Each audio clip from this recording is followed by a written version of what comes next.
Et en même temps, je me pose la question, mais on ne doit pas être dans le désir, on doit juste laisser faire. C'est difficile d'être presque passif par rapport à ça, parce que c'est brûlant de l'intérieur.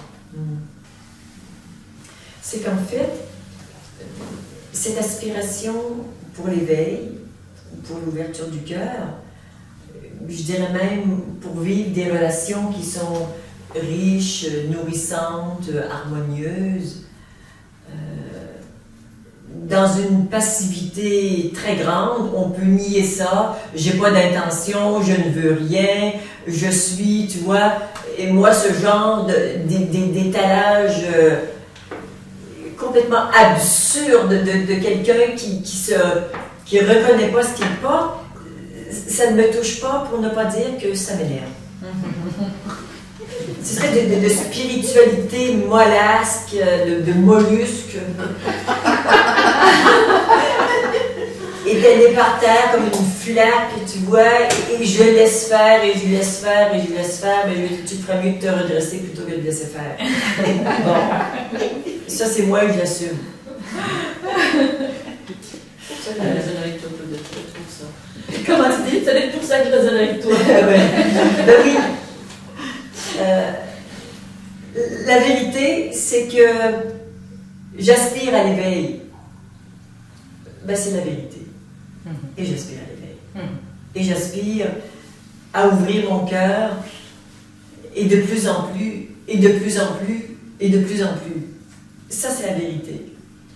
Et pour moi, quand on parle de ces aspirations, c'est toute une différence de parler des aspirations de ton âme que des désirs de l'ego. Alors, tant que l'ego est présent, il y a par exemple cette aspiration de l'âme pour l'éveil, et l'ego s'en approprie, et là il part son petit truc, et lui, bon, ok, je vais m'éveiller, et je vais acheter des livres, et bon, tu vois, alors il fait son petit truc d'ego, il ne sait pas faire autrement.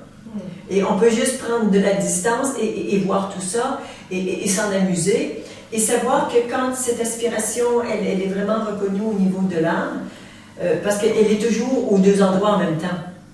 C'est d'abord une aspiration de l'âme, et l'ego s'en approprie pour avoir de la reconnaissance, être perçu comme exceptionnel, et bon, il y a un butin intéressant là-dedans pour l'ego. Mais je peux voir que profondément, hein, quand je parlais hier des profondeurs de soi, pour moi ce sont les profondeurs de mon âme qui aspirent à ça, et ça c'est pas négociable.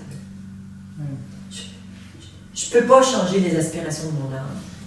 Je ne peux pas dire j'aspire à ça, mais je vais la changer parce que j'en connais une autre qui serait un peu plus accommodante. Non, il y a des gens qui sont attirés par la philatélie, et nous c'est la spiritualité. On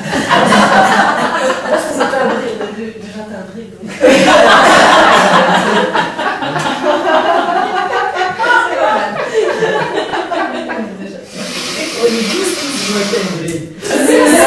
Si on le reconnaît, c'est déjà pas mal. Alors, on n'invente pas ces choses-là, on peut juste les reconnaître. On peut juste regarder en soi ce qui se passe. Et qu'est-ce qui met mon cœur en joie? Mon cœur en joie, c'est l'idée d'aimer plus, c'est l'idée d'être éveillé à ma vraie nature. Et oui, ça n'est pas l'écossais, je reconnais ça.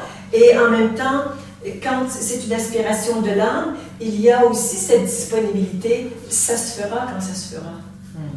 Alors que pour l'ego, c'est que ça doit arriver vite, hein, et là on sent toute l'arrogance de l'ego, je veux ceci, puis là il fait son plan, puis je vais faire un stage, et ça va se produire, et bon, alors il fait tous ses petits plans et ça marche jamais comme il a prévu. Mais quand c'est une aspiration de l'âme, je peux juste me laisser porter par ça, et me laisser ça induire peut-être les personnes que je vais rencontrer ou les livres que je vais lire, parce que ça, vraiment, ça va m'accompagner et me faire des pas sur ce chemin qui est si important pour moi. Donc voilà ce que je peux dire pour cette distinction entre les désirs de l'ego et les aspirations de l'âme. Je ne suis pas toujours sûre si je touche bien l'aspiration de l'âme ou le désir de l'ego. Ouais. En fait, les aspirations de l'âme sont souvent polluées par les désirs de l'ego. Et tant qu'il y a un ego, ben, on ne peut pas faire autrement que d'être conscient que désir de l'âme est là, et quand je mets mon attention sur ce désir, sur cette aspiration de l'âme, je l'amplifie. Si je mets mon attention sur le désir de l'ego, je lui donne de l'importance. Alors je peux éventuellement regarder ce désir et par un regard bienveillant le dépolluer ou lui donner moins d'importance et accorder plus d'importance aux aspirations de l'âme à ce moment-là. Donc, cette pollution, elle est là.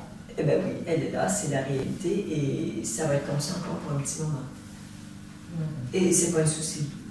Parce que tu sais où regarder et tu sais quoi faire avec ces deux aspects.